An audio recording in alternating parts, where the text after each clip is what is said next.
I'm here today to talk about Toro y Moi and why he's so goddamn good at music. Yeah, I mean, it always fascinates me how artists create their vision, how they realize their own identity. And across all the Toro albums, there's an audio identity that is there. It's distinct and it's recognizable. Toro came up in the chill wave movement of the late 2000s. Him and a few other players were honing in on this sound that was almost the opposite of everything that you were hearing on the radio during that era. You had elements of indie pop, psychedelic rock, low quality production, and just an overall sense of dirtiness to these records that I think people became attracted to. And Toro was undoubtedly a chill wave artist. In this early part of his career, it was albums like Under the Pine and Anything in Return that I think connected most with a broader audience for Toro, even though he was doing a couple of other sort of rock albums and more experimental stuff. It was these cleaner electronic albums with indie pop vocal delivery and, great hooks and just some moments that me and many others love.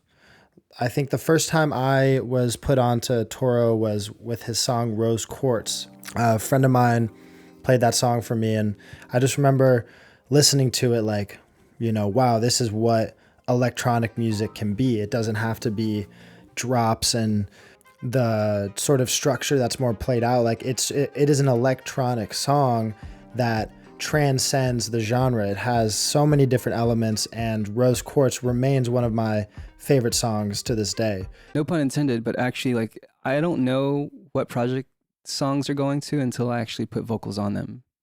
So for me, a lot of the stuff on Mahal didn't sound like Toro until I started putting scratch vocals down.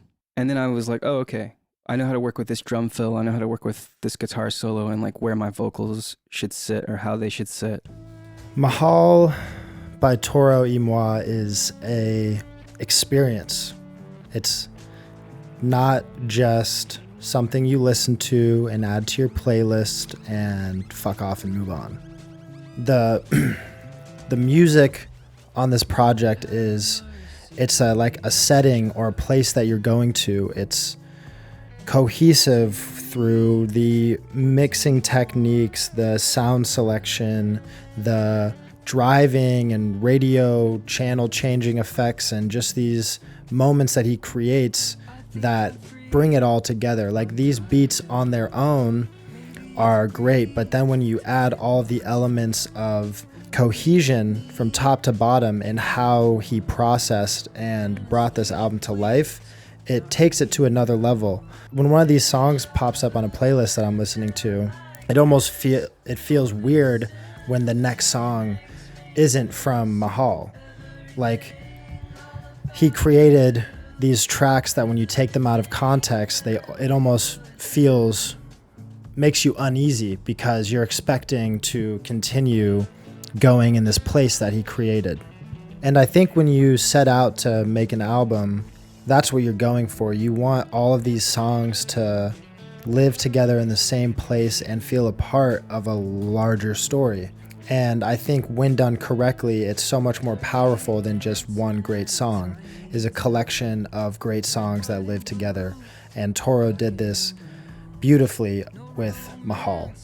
I guess I do sort of see my role as more executive producer, because I have worked with other producers / musicians who contribute something that is more of a production thing than a chord progression. So yeah, I feel like usually my ear gravitates towards textures, and that's usually what I like to have the most control over, is the warmth or the brightness. That's about it. Other than that, I'm down to have other people mix it. I'm down to have other people play, but it's more just the coloring of everything. I feel like that's where I really see myself being vital.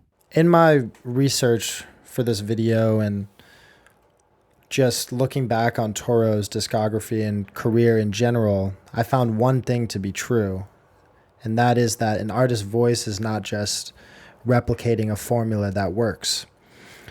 Everyone's looking for that song that's going to change their career, and that moment that's going to make everything make sense and make this dumb thing they're trying to do work, right? And when that moment hits, they just keep going at that same sound. They keep going at that same sound, and people get tired of it. This was not the case for Toro. He came up in one of the most up, down in popularity movements in music of the last 20 to 30 years. It was just a quick little blip in the grand scope of the music industry, but Toro is not a quick little blip. The ones with staying power in entertainment are the ones who evolve while staying true to who they are, and knowing who you are, what you're great at, and using that to put out great art. And that's what Toro does every day when he wakes up. And I'm excited to see what he comes out with next. It's been, a little bit over a year since he came out with his last project. So, hopefully sometime soon we'll get a new Toro project, and it's going to be just as great as all his other music.